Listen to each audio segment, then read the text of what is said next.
Away from that, President of the Africa Development Bank, Akinwumi Adesina, has called for urgent action on electrification in Africa to enable the continent to drive its developmental projects. He said this at the ongoing Mission 300 Africa Energy Summit in Dar es Salaam, Tanzania.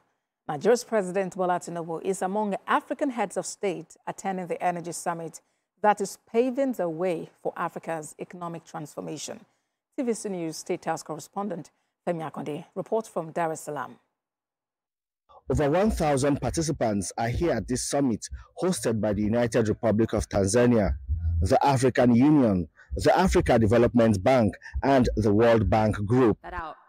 The expected outcomes will drive reforms, secure financing, and mobilize partnerships for Africa's energy transformation. No country on the planet has achieved universal electrification without significant public investment, not one. The goal of this summit is to actually create the policy and political and public sector framework to allow the private sector to shine. The Mission 300 initiative, energy compacts are being signed with 12 countries to ensure access for 145 million people. The summit will support the implementation of the Continental Master Plan and the African Single Electricity, which is a commitment to reforms in low-cost power generation, regional energy integration, increased energy access, enabling private investment, and utility strengthening. This is all about working together. This is all about joining hands. This is all about pooling resources. And this is all about accountability. This is not a talking summit.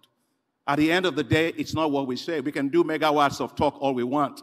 It's going to be the megawatts of power that we deliver that actually matters. So it's an action-driven summit. The World Bank, alongside other development partners, seek to raise about $90 billion to fund electrification projects in Africa.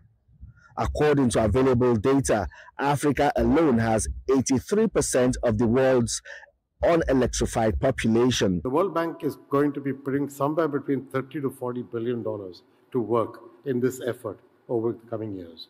One of the things we're planning to do during this exercise is to put cell phone towers into all the locations where we put up distributed solar energy. If we can connect 300 million people over the coming years, not just to electricity, but also to digital access, we can transform Africa's potential for jobs for young people. The approach is to work towards increased infrastructure investment and comprehensive policy reforms across the entire electricity supply chain to transform lives and improve livelihoods and communities across the continent. Connecting 300 million people to electricity by the year 2030 may be quite an ambitious target, with just 5 years to that deadline in a continent where more than 600 million people do not have access to electricity. Well, this Africa Energy Summit is to enhance collaboration between Africa heads of state and also build partnership to find innovative energy solutions. Femi Akonde, TVC News, Dar es Salaam, Tanzania.